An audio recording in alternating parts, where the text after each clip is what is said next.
வணக்கம். ஆகாஷ்வாணி புதுச்சேரி செய்தி சுருக்கம் வாசிப்பவர் செங்கேனி பழனி. இந்தியாவில் முதல் முறையாக நடைபெற்ற பிம்ஸ்டெக் பாரம்பரிய இசை விழா நேற்று மாலை புதுடெல்லியில் உள்ள பாரத் மண்டபத்தில் நடைபெற்றது. மத்திய வெளியுறவுத்துறை அமைச்சர் டாக்டர் ஜெய்சங்கர் இந்நிகழ்ச்சியை தொடக்கி வைத்து பேசுகையில், இசை நாடுகளுக்கு இடையே ஒரு பாலமாகவும் நாடுகள் தங்கள் பாரம்பரியத்தின் அடையாளத்தையும் வெளிப்படுத்த ஒரு சக்தி வாய்ந்த வழியாகவும் செயல்படுகிறது என்றார். இதில் இந்தியா, வங்கதேசம், பூட்டான், மியான்மர், நேபாளம், இலங்கை மற்றும் தாய்லாந்து ஆகிய நாடுகளைச் சேர்ந்த கலைஞர்கள் இசை நிகழ்ச்சிகளை நடத்தினர்.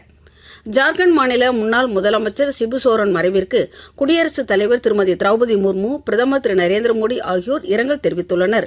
குடியரசுத் தலைவரும் பிரதமரும் புதுடெல்லி சர் கங்காராம் மருத்துவமனைக்கு நேரில் சென்று சிபு சோரன் உடலுக்கு அஞ்சலி செலுத்தினர். பொதுத் தேர்வு எழுதும் மாணவர்களுக்கான பிரதமர் திரு நரேந்திர மோடியின் பரீட்சா பே சர்ச்சா நிகழ்ச்சி இணையதளம் மூலம் ஒரே மாதத்தில் அதிகம் பேர் பதிவு பெற்ற மக்கள் பங்கேற்பு நிகழ்ச்சியாக கின்னஸ் உலக சாதனை புத்தகத்தில் இடம்பெற்றுள்ளது.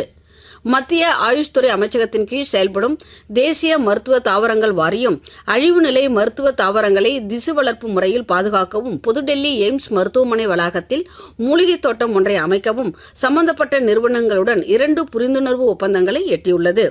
கருவுற்ற பெண்கள் மற்றும் பாலூட்டும் தாய்மார்கள் அனைவரையும் பிரதமரின் மாத்ரு வந்தனா திட்டத்தின் கீழ் கொண்டு வருவதற்கான மத்திய மகளிர் மற்றும் குழந்தைகள் மேம்பாட்டுத்துறை அமைச்சகத்தின் சிறப்பு பதிவு இயக்கம் இம்மாதம் 15ஆம் தேதி வரை நீட்டிக்கப்பட்டுள்ளது.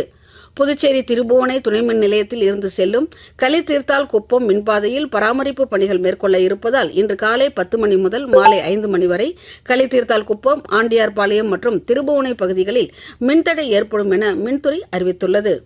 இத்துடன் இந்த செய்தி சுருக்கம் நிறைவு பெறுகிறது.